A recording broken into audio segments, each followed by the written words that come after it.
Net die beste en die lekkerste musiek hier op Stream Central. En onthou ook, Stream Central is ook wêreldwyd beskikbaar by streamcentral.co.za of via die apps. Maar dit is Dinsdagmiddag, wat beteken dis tyd vir the Pet Pulse. Low. Heartbeat rising. You're tuned to the Pet Pulse, where reptile truth bites deeper. Looper brings the wild to the mic. Tuesdays 15:30, only on Stream Central. Jy is ingeskakel op Stream Central en dis weer tyd vir the Pet Pulse. Nou elke dinsdagmiddag om 04:30 gesels ek met Iliana Lambrecht van Lupa Reptiles and Roots, waar ons praktiese, eerlike antwoorde gee oor diere, natuur en verantwoordelike versorging. Vandag praat ons oor iets wat baie troeteldiere eet, maar min mense regtig verstaan: feeder insects. Iliana, welkom terug en dis altyd lekker om met jou te kan gesels. Goeiemiddag Johan, baie dankie en ek hoop ons gaan uitstekend daar so aan julle kant. Eliana, dit gaan altyd baie goed hier by Stream Central, baie dankie dat jy vra, maar dit gaan nou nog beter, want nou vanmiddag kan ek weer met jou gesels en jy gaan weer al jou waardevolle kennis met ons deel vandag en weet jy wat, ek gaan ook vandag weer iets nuuts leer daar by jou. Maar op daai noot Eliana, kom ons spring weg. Nou, wanneer mense praat van feeder insects, wat bedoel hulle eintlik daarmee en watter tipe insekte val onder die term? Die term feeder insekte verwys na insekte wat spesiaal in aanhouding geteel word met die doel om gevoer te word vir troeteldiere. Ek glo die meeste mense het al iewers van meelwurms gehoor, dit is 'n klassieke voorbeeld van 'n feeder insek. Ons kry ook soepehoorns, ons kry krieke en dan kry mense ook verskillende tipe roaches of kakkerlakke. Eliana, word feeder insekte hoofsaaklik vir reptiele geteel of is daar ander diere wat dit ook kan eet? Weet jy Johan, ek sou nou nogal sê reptieleienaars is die grootste groep mense wat feeder insekte aankoop. Ek sou ook sê dit is doodeenvoudig omdat reptieleienaars weet dat insekte 'n non-negotiable deel van hulle dier se dieet is. Weet as jy nou dink, jy kan nie tarantulas hê en vir hulle katpille voer blyk van feeder insekte nie.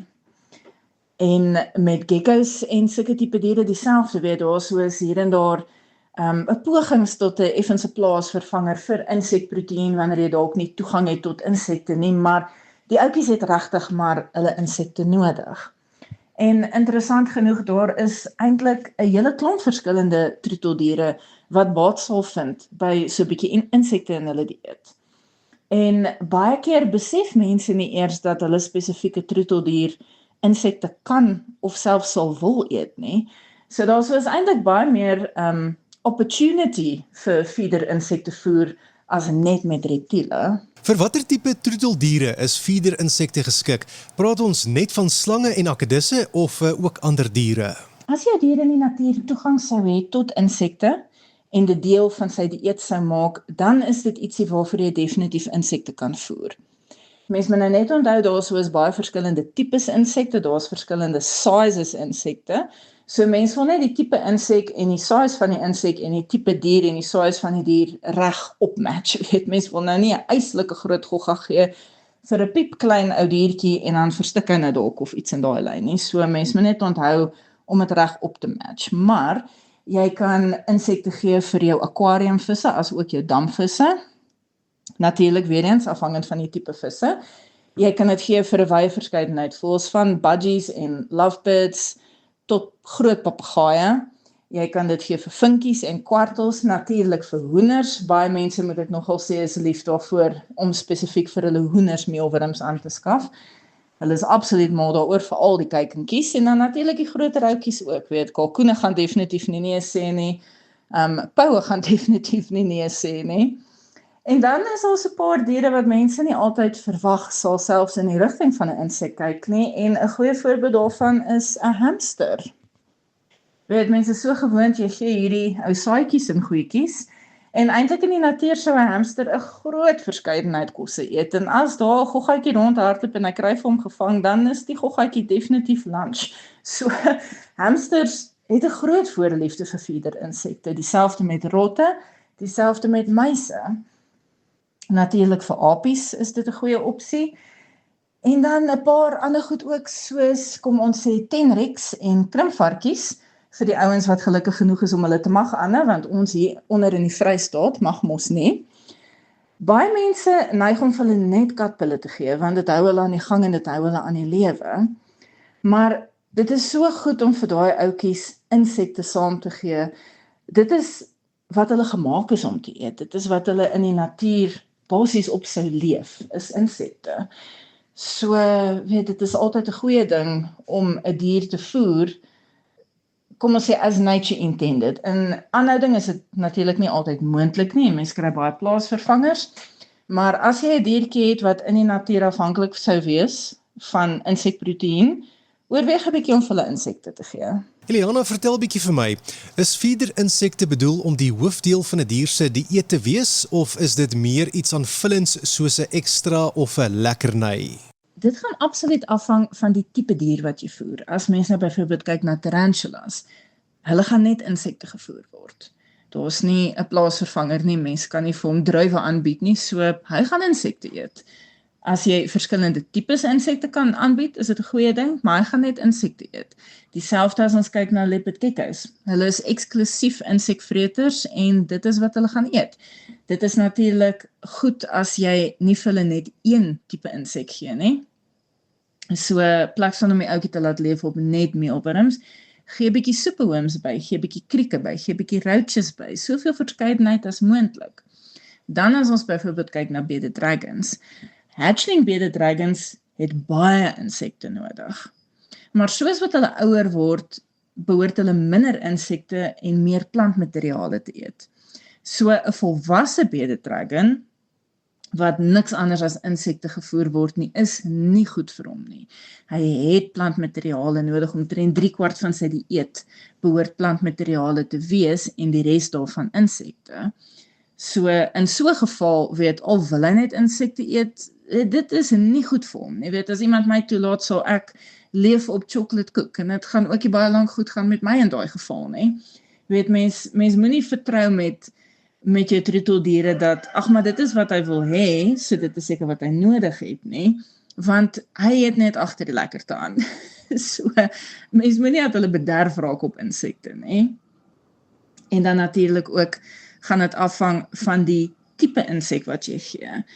Meelworms en soepeworms is baie meer vetterig as wat krieke is. Wat ook 'n rede is hoekom mens nie net wurms wil gee nie, maar jy wil nou en dan so 'n bietjie krieke ook gee. Maar as mens nou weer, kom ons kyk byvoorbeeld na 'n hoender wat losloop, wat toegang het tot alles wat in jou tuin is, insluitend die potplante waarna hy nie mag raak nie, en hy word grane gevoer of hy word pellets gevoer en hy het toegang tot plante, hy kry miskien 'n bietjie kitchen scraps, hulle kry so 'n bietjie groente. In so 'n geval as jy net meelworms gee wanneer jy insekte gee, is dit fyn, want hy eet nie net goggas nie en hy eet ook nie net meelworms nie. So solank as wat dit deel is van 'n dieet wat so 'n bietjie afgewissel word, is dit absoluut perfek. Dan natuurlik wanneer dit gaan dien as 'n lekkerny, is wanneer diere bederf gaan raak daarop. Veral op die meer vetterige tipe goedjies, weet, so mens wil nou nie vir jou hamster 'n all-you-can-eat buffet van net meelworms gee nie, want die ouetjies neig nou nogal om so 'n bietjie vinnig, so 'n bietjie rond te word. So met 'n hamster is dit dalk 'n goeie idee om miskien, weet, as jy elke dag vir hom wil gee vir hom eenetjie, of gee dalk vir hom net so paartjies een keer 'n week, plek van om elke dag 'n all-you-can-eat buffet te gee. Jy is ingeskakel op Stream Central en vandag gesels ek weer met Eliana Lambrecht daar van Lupa Reptiles and Roots en vandag gesels ons oor feeder-insekte. Nou Eliana, wat sou jy sê is die grootste probleme wat nuwe eienaars ervaar met feeder-insekte en hoe kan mens dit reg hanteer? Gewoonlik is dit 'n klompie klein probleme wat lei tot die groot probleem dat die insekte die land van die lewendes teen 'n baie vinnige spoed verlaat. So iemand sal sê, my goggas is als besig om dood te gaan, ek verstaan nie wat aangaan nie, ek verstaan nie wat doen ek verkeerd nie, en baie keer sal hulle die winkel by wie hulle die goggas gekoop het blameer daarvoor. Nou, en al fairness natuurlik, as die goggas half dood en lendelam was toe jy hulle gekoop het, dan sou ek nou nie sê dis jou skuld dat hulle gevrek het nie. Maar as hulle, toe jy hulle gekoop het, mooi lewendig was, en hulle begin doodgaan na julle huis toe vat, dan is daar iewers iets wat jy nie heeltemal reg doen, nie. Nou wat ek vind mense ironies baie keer vergeet, is die feit dat die goggas kos nodig het. Jy het nodig om jou feeder insekte te voer. Mense is baie keer so gefokus op die feit dat die insekte kos is, dat hulle vergeet om vir die insekte hulle eie kos te gee. Nou as mens baie kortliks daarna kyk, met meelwurms en superworms gaan jy 'n basis van wheat bran gebruik. Jy kan 'n bietjie kuikenmeel daarbey inmeng, jy kan 'n bietjie oats daarbey inmeng om dit 'n bietjie meer nutriëntdens te maak. En dan, jy kan nie vir hulle 'n bakkie water insit nie, want al wat die wurms gaan doen is hulle gaan dood eenvoudig daarin klim en versuip. So, plaas van water, wil jy vir hulle vars skywe vrugte of groente gee. Jy wil nie groot stukke gee nie, jy wil net skywe gee. Jy wil ook nie skille gee nie, want dit droog bietjie vinnig uit. So jy gaan kyk na 'n skyf van sê 'n halwe sentimeter na 'n sentimeter dik. En jy gaan dit versprei bo op die bran, sodat die wurms maklik daarby kan uitkom. Jy gaan kyk na groente en vrugte soos 'n wortel, murgpampoen, butternut, daai werk alles baie lekker. Jy kan ook kyk na goed soos appels en pere. Mense wil nie gaan vir iets wat verskriklik vinnig verlep, soos blaarslaai nie, en jy wil ook nie gaan vir iets wat verskriklik nat is nie, soos tamatie. Weet, dit wat jy voer, wil jy nie op die bran sit en dan raak al die bran om die groente papsop nat nie. So moenie gaan vir iets wat verskriklik nat is nie. En 'n baie belangrike ding om ook te onthou, daai groente of vrugteskywe wat jy gebruik, moet vervang word. So elke dag of elke tweede dag, miskien afhangend van die weer, gaan jy die ou skywe uithaal en jy gaan hulle weggooi en jy gaan dit vervang met vars is. Die probleem is, as jy van die ou kos daarin vergeet, kan dit begin vrot. En die oomblik wat die bak begin vrotterig raak en jy ruik daai skerp stink ammonia reuk, dan gaan jou insekte begin doodgaan. So die bak moet altyd droog wees en hy moet nooit 'n skerp stinkreuk hê nie, dan is dit tyd vir 'n onmiddellike skoonmaak. En dan baie kortliks, as mens kyk na krieke en na roaches, mense het nodig om vir hulle lekker dik laag eierkartonne te gee om binne weg te kruip. Laag en laag en laag, hulle kort baie wegkruipplek. En dan, as 'n droë voedselbron, kan jy vir hulle gee visvlokkies of vispilletjies. Jy kan ook katpille of hondepille gee. En dan wanneer dit kom by hydration, weer eens, mens wil nie 'n groot bak water daarin sit nie, want hulle kan versuip daarin. En natgemaakte wattebolle werk nie so lekker nie, want dit groei allerhande interessante organismes en raak grillerig, want die insekte mis daarop, en veral krieke en roaches met die hoekies aan hulle voetjies kan vassit daaraan, en dan sleep hulle nou nog hierdie wattebol fibers oral rond ook. Ek is ook nie verskriklik mal oor watergel nie, ek het al gesien dat dit ook nogal interessante organismes groei. So met krieke en roaches sou ek ook voorstel, gaan vir vrugteskywe en groenteskywe, en net soos met die wurms, vervang dit elke dag na elke tweede dag toe. So dit is een van die groot redes hoekom insekte vrek. Hulle word nie gevoer nie. Hulle vrek van honger, hulle vrek van dors en hulle kannibaliseer mekaar. Hulle doen dit. Dan 'n ander ding is mure. Ek weet nie van die res van die wêreld om my nie, maar die muurtjies is ewe skielik oral. En mense moenie mure underestimate nie, want as mure jou bakkie meelwurms of krieke ontdek, gaan hulle daai bak leegvreet. Jy gaan niks oor hê nie. So mens moet versigtig wees en altyd jou bakkies iewers stoor waar mure nie naby kan kom nie. En dan die ander ding wat ek al reeds vlugtig genoem het, is die bakke moenie nat raak nie.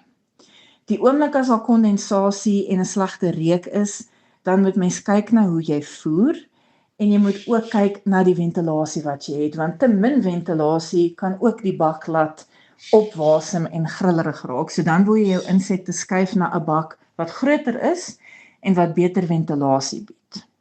In die geval van meelwurms en superworms kan jy sommer die deksel afhaal.